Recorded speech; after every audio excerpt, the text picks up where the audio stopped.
All right, let's get right into it. So the first thing I really like about this bike is the power.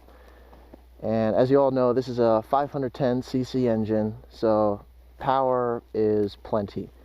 I have no need for more, and I could honestly do with less too. This was my very first bike, so dual sport bike, and a 525 was more than enough power. It has benefits because it's much better on the street versus like a 250.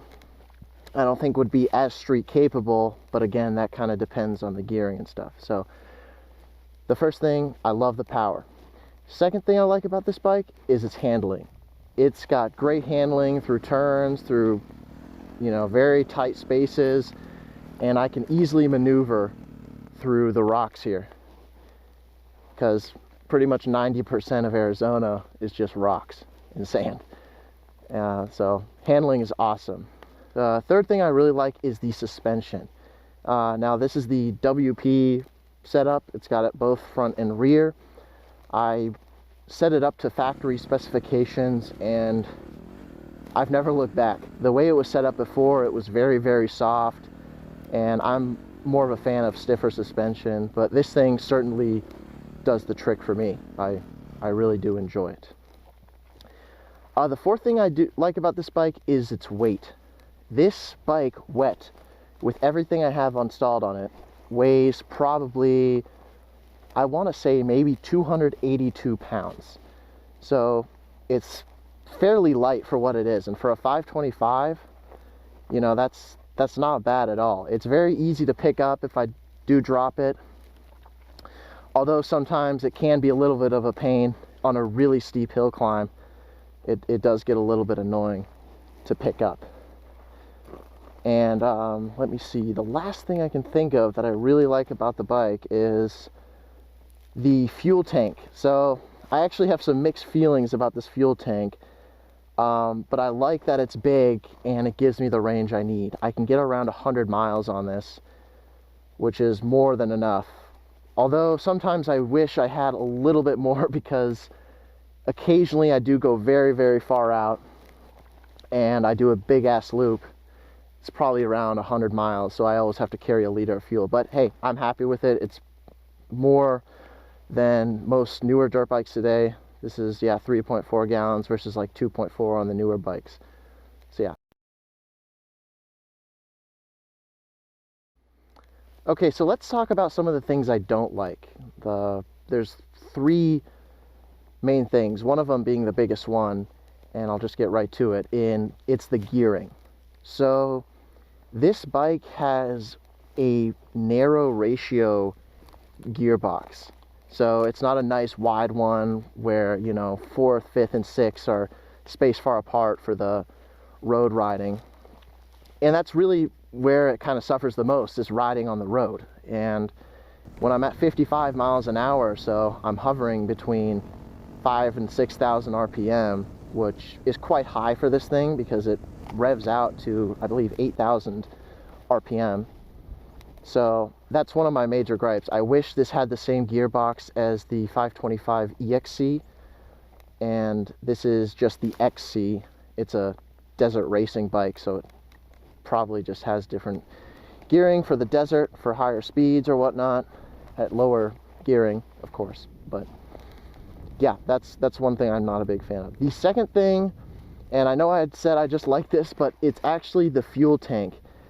And although I love the capacity of it, it's not very well engineered, and I'll explain why. So when the fuel line gets to about here, you know, that's when you start running low, but there's secretly a pocket of fuel in this right here, and it doesn't get used.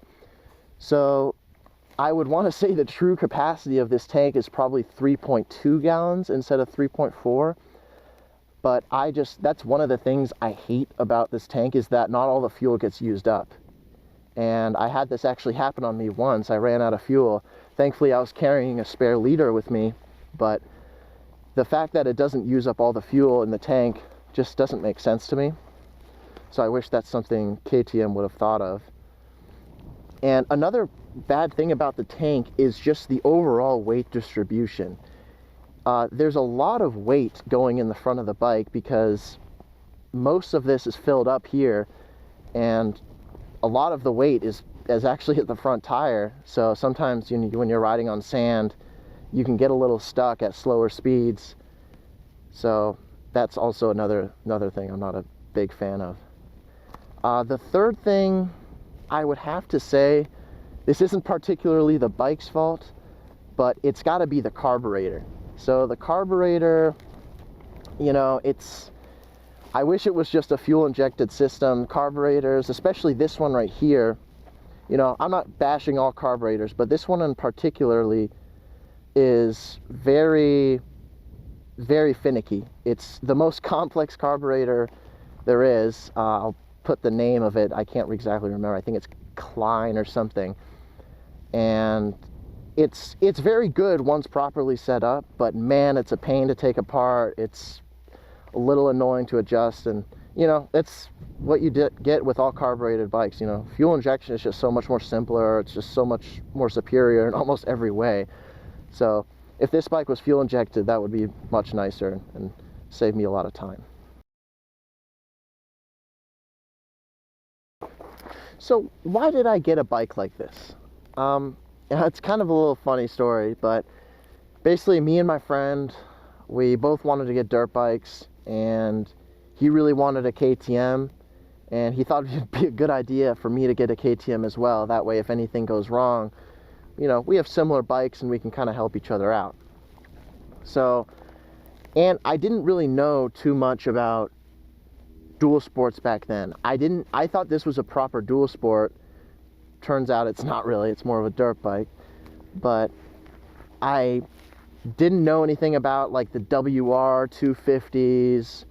I knew about the DR 650, and I was actually really close to picking that up until I saw the price of those things. And I looked on used online, and I saw them, you know, selling for $3,500 with like 30,000 miles or something. I'm like, geez, that's more than I paid for my street bike.